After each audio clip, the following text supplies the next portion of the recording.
গল্প কবিতা পাঠে সকলকে স্বাগত জানিয়ে শুরু করছি আজকের গল্প চকাচকি। লেখক সতীনাথ ভাদুড়ী।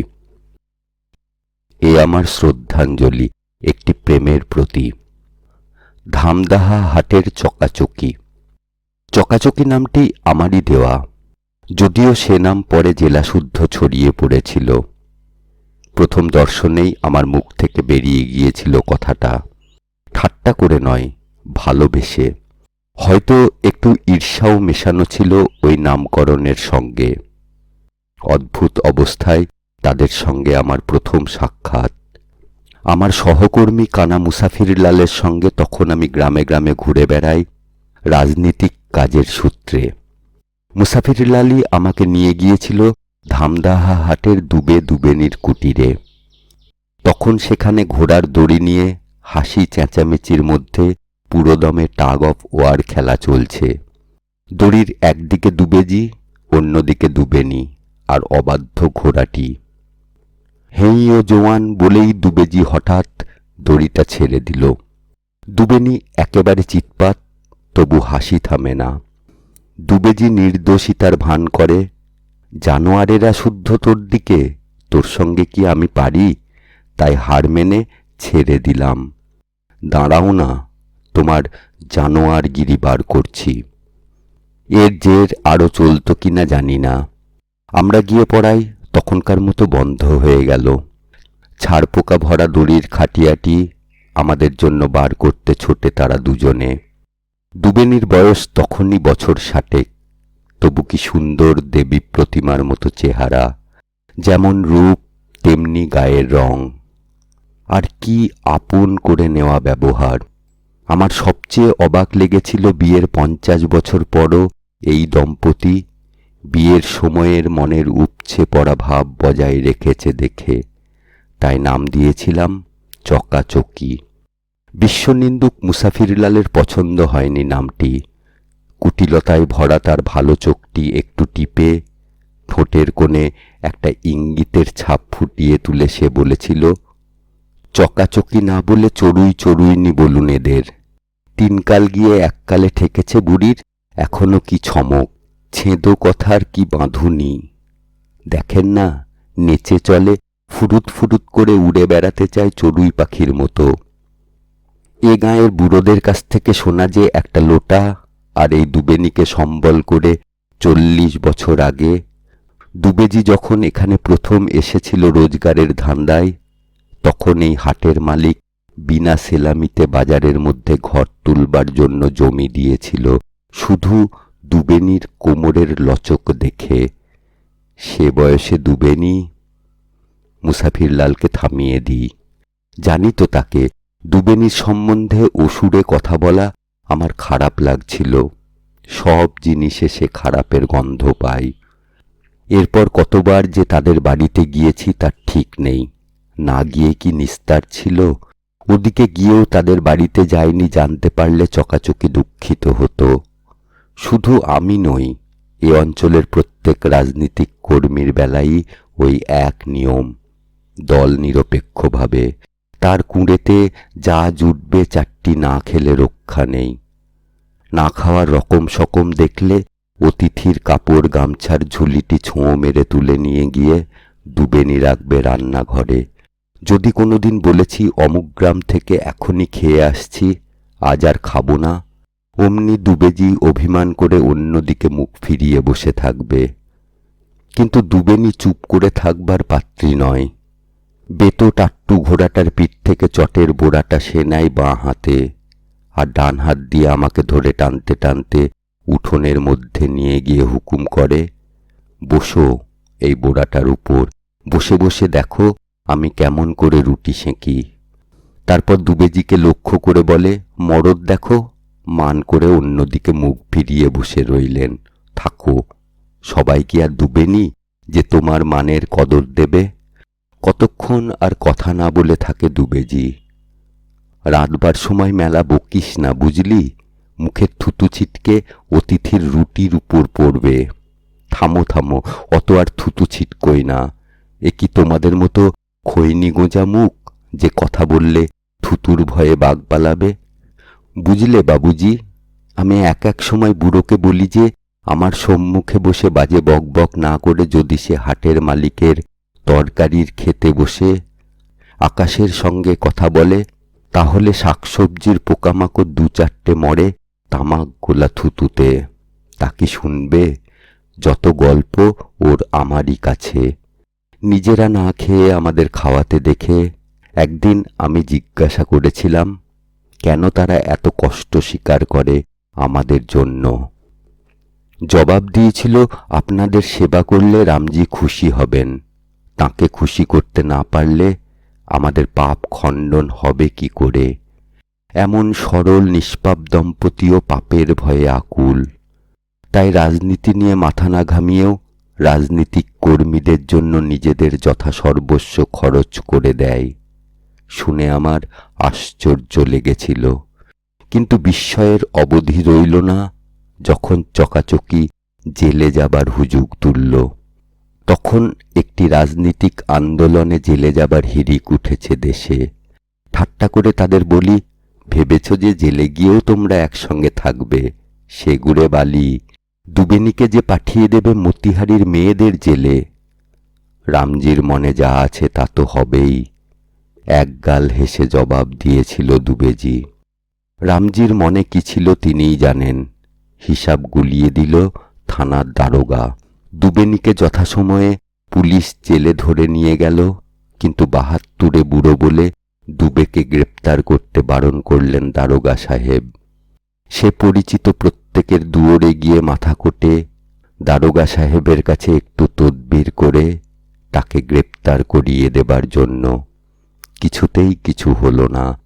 দিন কয়েক পর দেখা গেল দুবেনী গভর্নমেন্টের কাছে মাপ চেয়ে মুচলেখা লিখে দিয়ে বেরিয়ে এসেছে। এ নিয়ে একেবারে ঢিঢিক্কার পড়ে গেল। চড়ুইনির বেহায়াপনায় সবচেয়ে মর্মাহত হল কানা মুসাফির লাল। তার বিশ্বাস দুবেনী দুবেজিকে ছেড়ে না থাকতে পেরেই বেরিয়ে এসেছে। এই ৬৫ বছর বয়সেও দুবেনী কারো ঠাট্টা বিদ্রুপের একটি কথারও জবাব দেয়নি। শুধু তার দৈনিক রামজির পুজো আগের চেয়ে ঘণ্টা দুয়েক বাড়িয়ে দিয়েছিল। আর দুবেজি ছেড়ে দিল লোকজনের সঙ্গে মেলামেশা। আমার সঙ্গে দুবেজির অন্তরঙ্গতা ছিল সবচেয়ে বেশি। নিমিখে মানয়ে যুগ কোড়ো দূর মানি, বাঙালি কবির এই পদটির মানে তাকে বুঝিয়ে হেসে জিজ্ঞাসা করি, দুবেনীরও কি তাই? প্রশ্নের উত্তর না দিয়ে সে পাল্টা প্রশ্ন করে, রামজিরও কি সীতাজির জন্য এমনই হতো নাকি? সে কথা তো বলতে পারি না, তবে শ্রীকৃষ্ণের হতো রাধিকার জন্য। আরে কিশুনজি ভগবানও যা, রামজিও তাই। আমি নাছোড়বান্দা আবারও জিজ্ঞাসা করলাম, জেলে এঁটো কাঁটার বাছ বিচার নেই বলেই কি দুবেনী থাকতে পারল না সেখানে? এত অপ্রতিভ দুবেজিকে এর আগে কখনো হতে দেখিনি। অনেকক্ষণ চুপ করে থেকে কাচুমাচু মুখে উত্তর দেয়, আপনার কাছে বলেই বলছি আসল কথাটা। জেলে গেলে পাপ মোচন হয় রামজির চোখে, সেই জন্যই আমাদের জেলে যাবার এত আকাঙ্ক্ষা। দুবেনী বলে যে জেলে গিয়ে পাপ খণ্ডন করতে হতো আমাদের দুজনকেই, কিন্তু তোমার কপালে যে রামজি তা লেখেননি। আমাদের দুজনের জীবন যখন একসঙ্গে গাঁথা, তখন আমার একার পাপ মোচনের চেষ্টায় কি হবে? তাই দুবেনী মাপ চেয়ে বেরিয়ে এসেছে। দুবেজির চোখ ছলছল করছে, হতাশার ছাপ চোখে মুখে সুস্পষ্ট, যেন একেবারে ভেঙে পড়েছে। গলার স্বর অন্যরকম হয়ে গিয়েছে। রামচন্দ্রজি যে কিছুতেই তাদের দোষ ক্ষমা করবেন না। তাদের মনের এক অজ্ঞাত দুয়ার খুলে গেল আমার কাছে। পুণ্য সঞ্চয়ের ইচ্ছা নেই, অথচ রামচন্দ্রজিকে খুশি করে পাপ মুক্তির আকাঙ্ক্ষা প্রবল। আবার পাপ মোচনের অনুষ্ঠানটি হওয়া চাই দুজনের একসঙ্গে। একার চেষ্টা নিষ্ফল হবে। অদ্ভুত, আমাদের জটিল মন দিয়ে স্পষ্ট বোঝা যায় না তাদের সরল মনের যুক্তির ধারা, তবে তার বৈশিষ্ট্য স্বীকার না করে উপায় নেই। দুবেজির মনমরা ভাব দিন দিনই বেড়ে চলে। এরপর থেকে বয়সের জন্য শরীর ভেঙে পড়তে আরম্ভ করেছিল আগে থেকেই, এখন যেন আরো তাড়াতাড়ি খারাপ হতে লাগলো। রোজগারের কাজে কোনোদিনই বিশেষ মন ছিল না, তার পেট চালানোর জন্য যেটুকুনি ছাড়া। বেতো টাট্টু ঘোড়াটার পিঠে চড়ে কাছাকাছি গ্রামের চাষাদের কাছ থেকে ভ্যারেন্ডার বিচি, ছোলা, তামাক, সর্ষে কিনে এনে হাটের গোলাদারের কাছে বিক্রি করা, এই ছিল তার এতকাল পেশা। এখন সে বাড়ি থেকে বার হওয়া বন্ধ করে দেয়।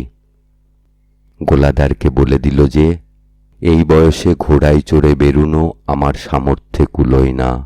গোলাদার জিজ্ঞাসা করে, তবে খাবে কি? দুবেজি উত্তর দেয় না, নিষ্প্রভ দৃষ্টিতে দূরের দিকে তাকিয়ে থাকে। মুশকিল হলো দুবেনিরই, দুটি পেটের অন্ন জোগানো সোজা নয়। সে দূর গ্রাম থেকে মধ্যে মধ্যে ছুটে ছুটে আসে আমাদের কাছে দু চারটে টাকার জন্য। আমরা সাধ্যমতো দিই। যখন নিজেদের সাধ্যে কুলোয় না, তখন চকাচকির জন্য অন্য লোকের কাছেও হাত পাতি। আমাদের জন্য তারা অনেক করেছে এক সময়ে, তাদের অসময়ে এটুকুও করব না? কিন্তু এ মনের ভাব বেশি দিন রাখা গেল না, তাদের উপর আন্তরিক কৃতজ্ঞতা সত্ত্বেও। পরের জন্য লোকের কাছে হাত পাততে কতদিন আর ভালো লাগে। কিছুদিন পর এমন হলো যে দুবেনিকে দূর থেকে দেখলেই আমরা পাশ কাটাবার চেষ্টা করি। কানা মুসাফিরলাল একদিন বলেই ফেলল তাকে, এখানে কি টাকার গাছ আছে? আমরা নিজেরাই বলে চেয়ে চিনতে কোনো রকমে কাজ চালাই। তোমাদের দেশ কোন জেলায়? কখনো বলো বালিয়া, কখনো বলো সারণ, কখনো বলো ভোজপুর। কিছু বুঝেও তো পাই না। নিজেদের দেশে চিঠি লেখো না কেন টাকার জন্য? তিনকুলে কেউ নেই এমন লোকও হয় নাকি পৃথিবীতে? দুবেনি শুনেও শোনে না মুসাফিরলালের কথা। আমাকে বলে, আপনাদের দুবেজি কি মানুষ ছিল, কি হয়ে গিয়েছে, আমার কথারও জবাব দেয় না আজ কদিন থেকে। কি সব বিড়বিড় করে বকে। মাঝে মাঝে টিনের চালের উপর উঠে বসে থাকে হাতুড়ি পেরেক নিয়ে। বলে বর্ষা আসছে, চাল মেরামত করছি। দুবের চেয়ে দুবেনির কথাই আমার বেশি মনে হয় তার বিষাদে ভরা মুখখানি দেখে। তাকানো আর যায় না সেদিকে। বাহাত্তরে ধরা বুড়োর জন্য 2টি টাকা দিয়ে তখনকার মতো নিষ্কৃতি পায়। তারপর মাসখানেক আর দেখা নেই দুবেনির। টাকা নিতে আসে না দেখে অস্বস্তিই লাগে। প্রত্যাশিত বিপদ না ঘটতে দেখলে হয় না একরকম। মুসাফিরলাল সন্দেহ করল যে হাটের বুড়ো জমিদারবাবু নিশ্চয়ই টাকা দিচ্ছে ওকে। পুরনো দিনের কথা মনে করে ভালো চোখটি কৌতুকে ভরা। তোমরা শুধু দেশ দেশ করেই মরলে, আশেপাশে দুনিয়ার পুরনো ইতিহাসের কতটুকু খবর রাখো? একদিন দুবেনি এলো চোখে জল নিয়ে। দুবেজির খুব অসুখ। কিছুদিন আগে হঠাৎ তার খেয়াল হয় যে দুবেনি বড় রোগা হয়ে গিয়েছে। তাকিয়ে তাকিয়ে অনেকক্ষণ ধরে দেখল, তারপর উঠে এসে এই কবজিটি আঙুলের বেড় দিয়ে মেপে বলল, তুই 1.5 আঙুল রোগা হয়ে গিয়েছিস। দাঁড়া, দেখিয়ে দিচ্ছি পয়সা রোজগার করতে পারি কিনা। ঘোড়ার পিঠে বোড়া চাপিয়ে বেরিয়ে গেল। কত মানা করলাম, মাথা কুটলাম পায়ে, শুনল না। সে বুঝ কি এখন আর আছে? বেশি দূর যেতে হয়নি, পারবে কেন? ঘোড়াটাকে সন্ধ্যার সময় খালি পিঠে ঠুকঠুক করে ফিরে আসতে দেখেই আমার বুক কেঁপে উঠেছে। গোলাদারের কাছে গিয়ে কেঁদে পড়ি। সে লোক পাঠালো চারিদিকে। কিছুক্ষণ পরেই পুরান্দাহার লোকেরা গরুর গাড়িতে করে দুবেজিকে পৌঁছে দিয়ে গেল আমার কাছে। তখন বেহুঁশ একেবারে। ঘোড়া থেকে পড়ে মাথায় চোট লেগে অজ্ঞান হয়ে গিয়েছিল। আমার ইচ্ছা তখনই আপনাদের এখানে নিয়ে আসি, কিন্তু গোলাদার বিসারিয়া ডাক্তারকে ডেকে পাঠালে। ডাক্তারবাবু বললেন, এখন নড়াচড়া করলে রোগী বাঁচবে না। তারপর থেকে তো চলছেই, চোখ খুলল 3 দিন পরে, জ্ঞানও তেমনি জ্ঞান। ওই একরকমের জুবুথুবু অবস্থা। না পারে লোক চিনতে, না পারে কিছু বলতে, শুধু তাকায়। আমার দিকে তাকায়, কিন্তু আমাকেও চিনতে পারে না। মুখে দুধ দিলে বেশ ঢুকঢুক করে খায়। ডাক্তার বলেছে খাওয়াতে বেশি করে। ঘোড়াটাকে বিক্রি করে তো এতদিন ওষুধপথ্য চলল। আপনাদের কাছে আসবার ফুরসতি পায় না রোগী ফেলে। আজ মুদির ছেলেটাকে বাবা বাছা বলে বসিয়ে এসেছি। কে জানে থাকবে কিনা এতক্ষণ। সেই জন্যই বাসে এলাম 1 টাকা খরচ করে। দুবেনির দুঃখের কাহিনী আর শেষ হয় না। বুঝলাম এখন দরকার টাকার, বেশি টাকার। মেয়ে মানুষের চোখের জল দেখলেই আমি কিরকম অভিভূত গোছের যেন হয়ে যায়। দুস্থ রাজনীতিক কর্মীদের সাহায্যের জন্য আমার কাছে একটি ফান্ড ছিল। তার থেকে 200 টাকা আমি দুবেনিকে দিলাম। তাকে বাসে চড়িয়ে দিয়ে যখন ফিরে এলাম, তখন মুসাফিরলাল সাঙ্গপাঙ্গদের নিয়ে আমার বিরুদ্ধে ঘোঁট পাকাচ্ছে। পাবলিকের টাকায় এরকম না হোক খরচ করা, আর যে কেউ বরদাস্ত করুক সে করবে না। দুবে জেলে যায়নি, তার স্ত্রী মাপ চেয়ে বেরিয়েছে জেল থেকে। ওরা আবার রাজনৈতিক কর্মী হলো কবে থেকে? মুসাফিরলাল আমাকে শাসিয়ে দিল যে আসছে মিটিংয়ে, সে এর একটা হেস্তনেস্ত না করে ছাড়বে না। দিন 2-3 পরে দুবেজিকে দেখতে গেলাম তাদের বাড়িতে। বাড়ি মানে তো একখানি ঘর। ঘরের দেওয়াল, চাল সব কেরোসিন তেলের টিন কেটে, দুবেনির নিজ হাতে তৈরি করা। দোকান বলো, শোবার ঘর বলো, অতিথিশালা, ঠাকুর ঘর বলো, সব এরই মধ্যে। সেই ঘরখানিকে ঘিরে কুতূহলী দর্শকের ভিড় জমেছে। ভিড় ঠেলে ভিতরে গিয়ে দেখি ঘরের যে কোনায় রঙিন কাগজের রথের মধ্যে রামজির মূর্তি আছে, তারই সম্মুখে একটি গরু দাঁড়িয়ে, সুন্দর নধর গাইটি। ঘরের মধ্যে খাটিয়ায় দুবেজি শুয়ে, চোখ বোঁজা। দুবেনি খাটিয়ার পাশে দাঁড়িয়ে বাঁ হাত দিয়ে দুবের একখান হাত ছুঁয়ে রয়েছে। ডান হাত গরুটির গায়ে পুরুত মন্ত্র পড়ছে, গোদান করছে দুবেনি। দুবেজিকে ছুঁয়ে থেকে রামচন্দ্রজিকে বুঝবার প্রয়াস পাচ্ছে যে গোদান করছে তারা দুজনে মিলে। পুরুত চলে গেলে দুবেনির কথা বলার সময় হলো। দুবেজির আজ 2 দিন থেকে কোনো সাড়া নেই। বহুদিনের আকাঙ্ক্ষা আমাদের গোদান করবার। তাই আপনার দেওয়া 200 টাকা দিয়ে গরু কিনেছিলাম। জানি না এতেও রামজি আমাদের মতো পাপীদের উপর কৃপা দৃষ্টি করবেন কিনা। ওই মুখে আগেও যেমন হাসি দেখেছি, এখনো তেমনি মুচকে হাসছেন। ও হাসি দেখলেই আমার ভয় ভয় করে, বুকের রক্ত হিম হয়ে আসে। আমাদের দুজনের সাপমোচনের দরখাস্ত উনি নামঞ্জুর করেছেন বলেই বোধহয় এই দুষ্টুমির হাসি মুখে। বলছেন, পাপীর মুক্তি কি অত সোজা? দুবেনিরও কি মাথা খারাপ হয়ে গেল নাকি?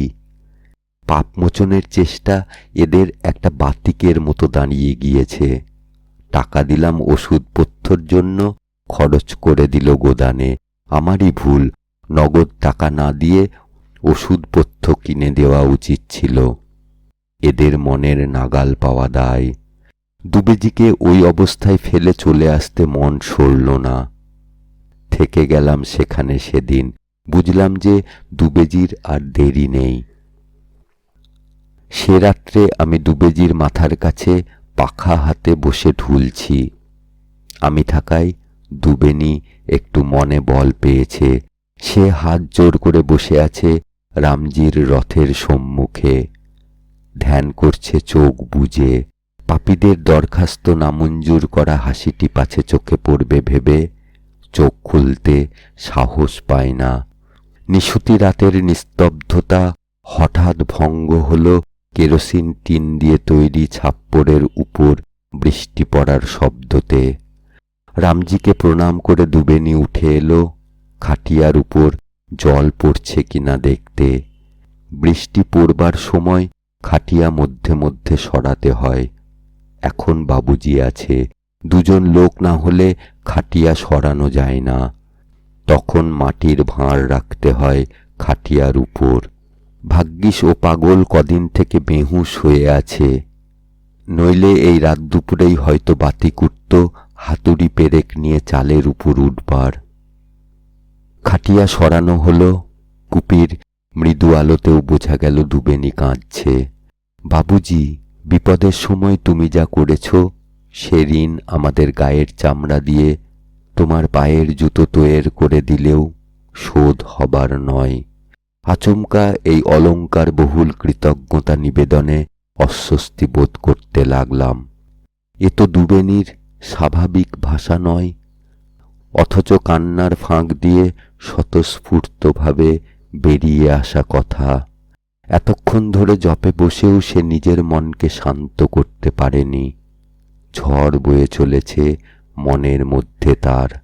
আমাদের গায়ের চামড়া, আমাদের পাপ, আমার না বলে আমাদের বলা তাদের চিরকালের অভ্যাস। এখনকার এই বিহবলতার মধ্যেও সে অভ্যাসের ব্যতিক্রম হয়নি। খাটিয়ার ওদিক থেকে আমারই দিকে আসছে দুবেনি। শঙ্কা দ্বিধা চোখের জলেও ঢাকা পড়েনি আমার চোখের দিকে এক দৃষ্টে তাকিয়ে।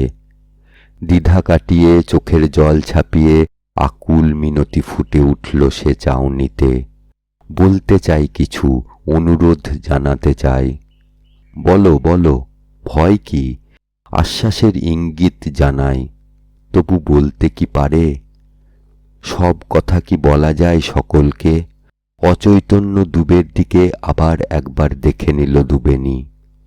কে জানে, যদি তার কথা বুঝতে পারে। পাখাশুদ্ধ আমার হাতখানি সে নিজের মুঠোর মধ্যে চেপে ধরেছে। এ কি কাউকে বলবার কথা? তবু বলছি, তোমাকে ছাড়া আর তো কাউকে দেখি না বলবার মতো। একজন কাউকে যে বলতেই হবে। 40 বছর ধরে চেপে চেপে কথাটা একেবারে জমে পাথর হয়ে উঠেছে বুকের মধ্যে। তবু রামজি ক্ষমা করেননি আমাদের। ডাক্তারবাবু পরিষ্কার না বললেও ঘুরিয়ে বলেছেন যে রুগী আর 2-4 দিনের বেশি বাঁচবে না। আমিও সে কথা বুঝতে পেরেছি। সেই জন্য একটা কথা বলার দরকার হয়েছে তোমার কাছে। শুনে আমাদের কি মনে করবে তাও জানি, তবু বলছি, আমার কথা রাখতে হবে একটা। রাখবে? আগে কথা দাও, তবে বলবো। কথা দিলাম, শোনো তবে বলি। যে কথা বলিনি 40 বছর থেকে। পোড়া মুখ। আমি দুবেজির নিকট আত্মীয়া। দুবেজির বউ ছিল, ছেলে ছিল, সব ছিল। তারা আমারও আপনার লোক। ফিরবার পথ জন্মের মতো বন্ধ হয়ে গেল জেনেও এসেছিলাম। যাক, সেসব ছেড়ে এসেছিলাম বলে দুঃখ নেই। আমার কথা বাদ দাও, কিন্তু নিজের ছেলে থাকতে তার হাতের জল না পেয়ে দুবেজি চলে যাবে, তা কি হয়? মুখে আগুনটুকু পাবে না, তবে আর লোকের ছেলে হয় কিসের জন্য? ছেলের হাতের জল পেলে সে পাপ থেকে মুক্তি পেয়ে স্বর্গে যেতে পারে। আমার মন যে তাই বলছে। নিজের জন্য ভাবি না, আমার বরাতে যা লেখা আছে তাই হবে। কিন্তু ওর যে রাস্তা রয়েছে পাপ খণ্ডাবার। তুমি বাবুজি ওর ছেলেকে যেমন করে হোক নিয়ে এসো বাড়ি থেকে। শাহাবাদ জেলা, সাসারাম থানা, হরকতমাহি গ্রামের পশ্চিম টোলা। চিঠি দিলে আসবে না, ধরে আনতে হবে। আমি আছি জানলে আসবে না। বলে দিও মরে গিয়েছে, তাহলে এক যদি আসে। না করো না বাবুজি, আমাকে কথা দিয়েছ।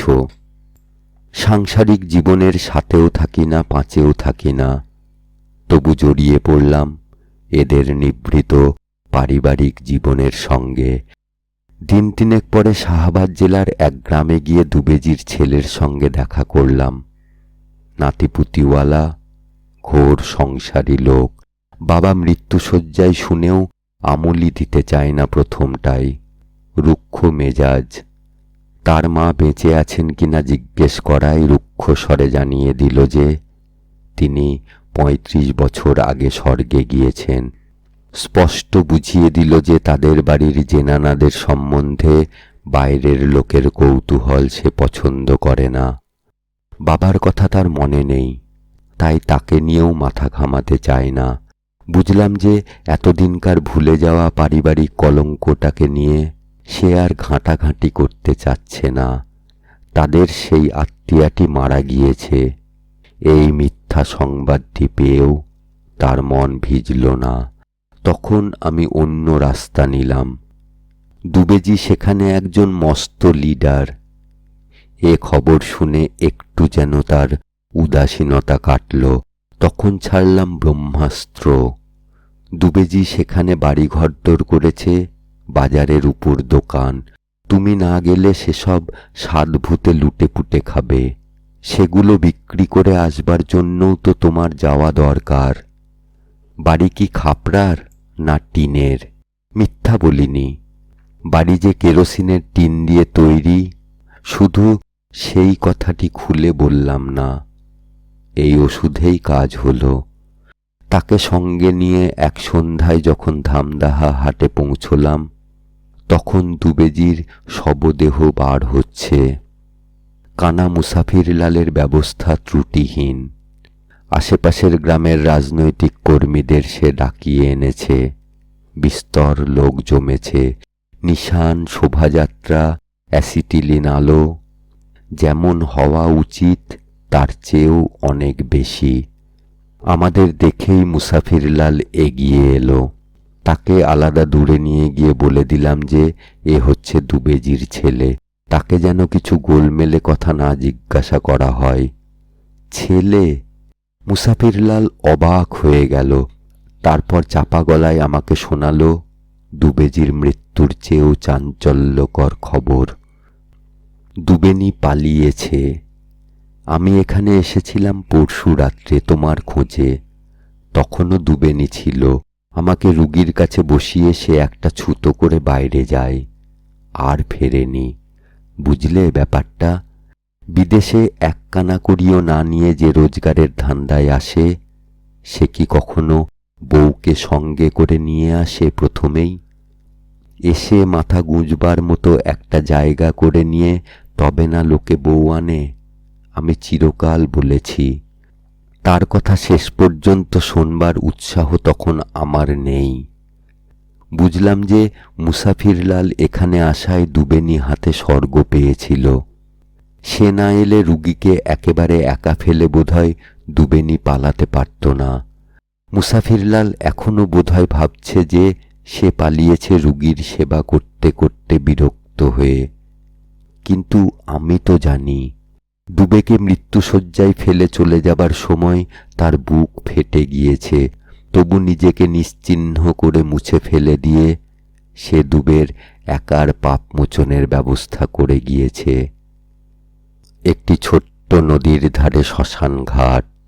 ভাদ্র মাস। শ্মশান ঘাটের কাছটুকু ছাড়া প্রায় সর্বত্রই জলে ভরা। যেখানে জল নেই সেখানে কাশের বন। চিতা জ্বলছে। আলো পড়ে ওপারের অন্ধকারের বুকে কাশফুলের চুনকাম বেশ স্পষ্ট হয়ে উঠেছে। দুবেজির ছেলে একটিও কথা বলেনি এখন পর্যন্ত। বোধহয় বাড়ি দেখে হতাশ হয়েছে। সকলেই চুপচাপ। হঠাৎ ওপারের কাশবন নড়ে উঠল। চুনকামের মধ্যে যেন একটু ফাঁক। স্পষ্ট দেখা যায় না কিছুই। কাশের সমুদ্রের মধ্যে খসখসানির ঢেউটা মিলিয়ে গেল। বুঝলাম হয়তো আমার সন্দেহ মাত্র, ভুলও হতে পারে, কে জানে। সকলেই সেই দিকে তাকিয়ে। দুবের ছেলেও। মুসাফিরলাল বলে শিয়াল টিয়াল হবে বোধহয়। তাকিয়ে দেখি তার ভালো চোখটির উপর চিতার আলো পড়েছে, দরদে ভরা। তার পরিচিত কুটিল দৃষ্টি গেল কোথায়? সেও বুঝেছে আমি যা বুঝেছি। শিয়ালের কথা তুলেছে যাতে বাকি সকলে আর ও নিয়ে মাথা না ঘামায়, ওদিকে আর না তাকায়। এই প্রথম কানা মুসাফির লালকে খুব ভালো লাগলো তার ভালো চোখের চাউনিটিকেও।